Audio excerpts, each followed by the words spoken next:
Today we're going to start on that second phase of treatment, which is all about teaching you to use effective discipline strategies consistently and about teaching Malachi how to cooperate with your limits and accept those limits.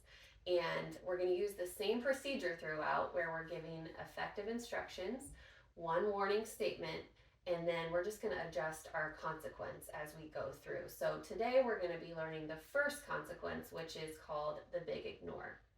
So all the way through the rest of treatment, we're going to use the same protocol. First thing is going to be we give an effective command. So Malachi, please put the dishes in the sink. We're going to give him 5 seconds. If he does it at any time, we're going to give him a labeled praise. Thank you so much for listening. If he doesn't start to do it within 5 seconds, we're going to give that same warning. It's going to always start with if you do not.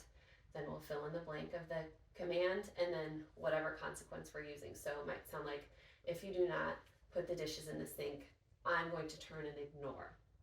We give him 5 more seconds. If he still hasn't started to do it within 5 seconds, then you're just going to turn your body and turn your eye contact away from him for about 45 seconds.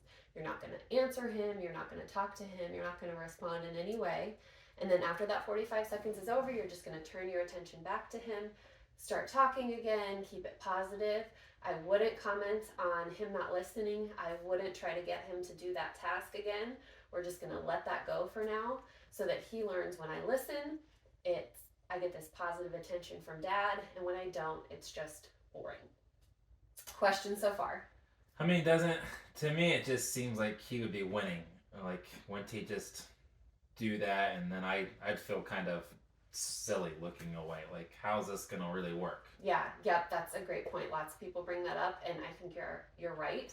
Most likely, this big ignore is not going to change his behavior much. But we are accomplishing a few other purposes. So one, you're getting a lot of practice saying these scripts in the exact words you're supposed to say them, using the right timing and how you respond, and staying really, really calm. So that way later when our consequences get a lot more complicated, you can focus your mental energy on that and you've already got this stuff down. He's also going to start to learn this sequence of how things go and that there's nothing he can do to push your buttons. But yes, he is probably going to get out of these things, but it's kind of like any other skill too, where we start simple and we build on little successes. So he's going to start to learn that when you give him these really simple tasks, it's going to be a lot easier just to do them and get a lot of good reaction from you. And then as we amp up our things we're telling him to do, we're also going to amp up those consequences to things that he actually does care about. But when we start small, he's not likely going to have one of those big emotional reactions like he usually does if the consequence is just you turning and ignoring him.